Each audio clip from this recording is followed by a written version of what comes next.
Okay, time to get into a quick unboxing video, and you're gonna know what it is by the title of this video by now. So let's get right into it. That's a hint, and of course that's what it is. Brand new. I think this is the owner's manual. They don't have one in here, so saving on the paper waste, I guess, and saving trees in a way. So all I have to do is to download the PDF, I guess.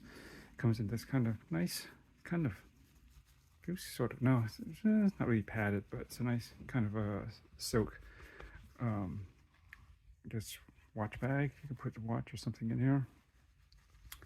And it's got the Laurier, like chevron logo, I guess you can call it. And it comes with a cleaning cloth. Let's see here. Actually, there's two pockets. One here, you probably put your watch, or two. But this side has a polishing cloth, and of course they come with polywatch, which is great because I actually ran out not too long ago, and I do have a number of watches that may require some polywatch at some point. So that was a great inclusion, and this watch, as well as many Laurier watches, are known to may need polishing because they use acrylic to give it that very vintage feel. And there you go. Comes in this simple boxing. It's actually Laurier branded. You can see the chevron, but it's nothing to write home about. It comes in here in a nice watch box. And this is the new collab watch, limited edition, I think to 500. And there you go. It's nice, solid feeling. And this is the Merlin. So it's a World War II pilot watch design that's inspired by basically the Weems-style of pilot watches in the early part of the war, before they had hacking seconds. The way they would synchronize to a time signal of some sorts for all the pilots, because these watches would be wound and the second hands would go at any moment to synchronize it. Basically, what you would do with the time, they would call it the second setting bezel, is unlock it right here, and then once you find the point where the radio signal hits the top of the, I guess the hour, or rather the minute, like say it would go beep right about here at, that'd be at 23 seconds. Then you'd move the top of the minute, basically the 0, to that point. And I did a video on that when I had my Longines Weems pilot watch, which I'll show. Actually, if I can grab a snapshot, I'll show a picture right about here. And that's one I used to own. It was like a Japanese limited edition reissue during the, I believe it was in the mid-90s, that watch. So about 30 years old by now, but it's really cool. It's very faithful to the original ones from World War II, and that was 33 millimeters, and even before that they actually were 27 millimeters. But anyways, that's how you would, it's not really a timing bezel, but it's for setting the seconds, so you know the top of the minute, and then you'd hand wind or wind or not wind, but set the time accordingly. And this would, like, if the top of the minute is here, that's fine. It doesn't have to be at the top. Up here, where it normally traditionally be, you'd set it to wherever the top is, and then yeah, that's how you get around the hacking. Comes on this, I believe it's they said sheepskin leather, pass through. So they up out the size, so now it's much more wearable, 37 millimeters, and it's a nice, about 9 millimeters thick, I believe, and it's a nice strap. And it's great, they use 20 millimeters, so it'll work on a lot of straps. It has actually spring bars, so you can put other straps on here.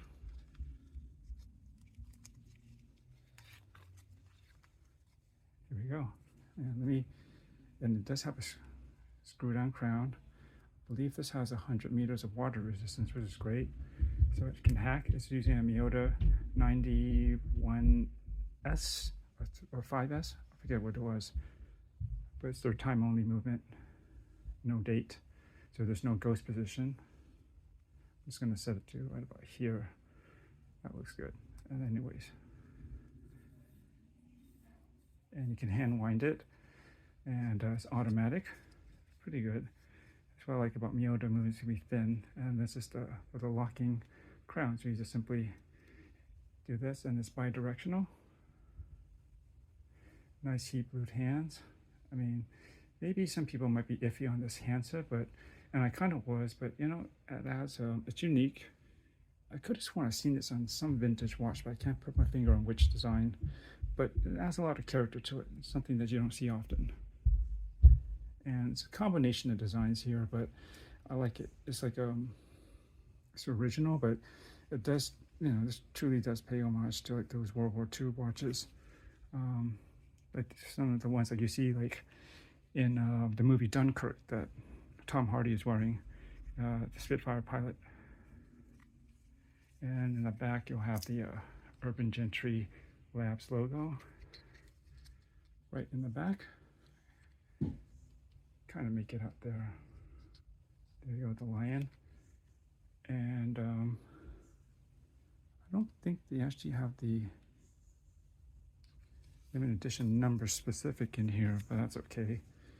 Oh no, it's 500. And so once you set, so this one you can actually, you could set it the traditional way, like you don't care where this, you don't hack it, you just want to set it like the old times, let this run and figure out where the top of the minute is. You can do that, but you can actually use this still more as an actual timing bezel and gets a little more use out of it. Nicely done. And got kind of like 3D Lume, and I'll see if I can do a Lume shot, but it's a little bright in here. And real quickly, I'm not going to fully strap it on yet, but this is how it looks like on my 7-inch wrist. And this will, I can feel this will mold pretty nicely once you get it fitted and break it in a little bit. And it's pretty nice. It shouldn't take long to break in.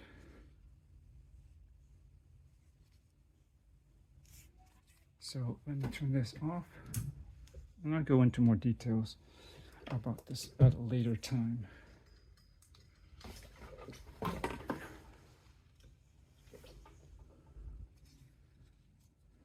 You can see already, didn't have to charge it much, and I don't have my blacklight nearby, but you can see it'll go plenty good. And I'd say, considering this is a light dial, the contrast is nice, you know, the blued hands, and the thing that is that there's enough differentiation in the Lume color. It's kind of a faux Tina, but I don't mind. It looks good. And more importantly, like the outlines around the indexes, the numerals, is just enough to make it stand out. It doesn't get too blended in and washed out. Right next to all the light colors, right? So I think it stands out really nicely. And you got nice drilled locos, so it makes strap changing easy. And I do like the second crown here. It's kind of like my when I had a bunch of glycine airmans that worked, and my Longines was like that, as you might have seen in the picture I tried to throw up earlier. And I look forward to sharing more of this. I think this is a nice job for TGV and Laurier collaborating on watch. I've been wanting something like this for a while. That's why I ended up finding that really hard to find, rare.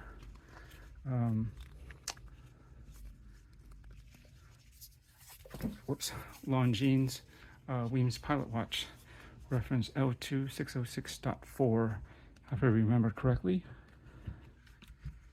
And it was cool, but you know, even though I took it in the context of the era from which it came from, the 30s, 40s, and that's why they're diminutive, though that's considered large at that time.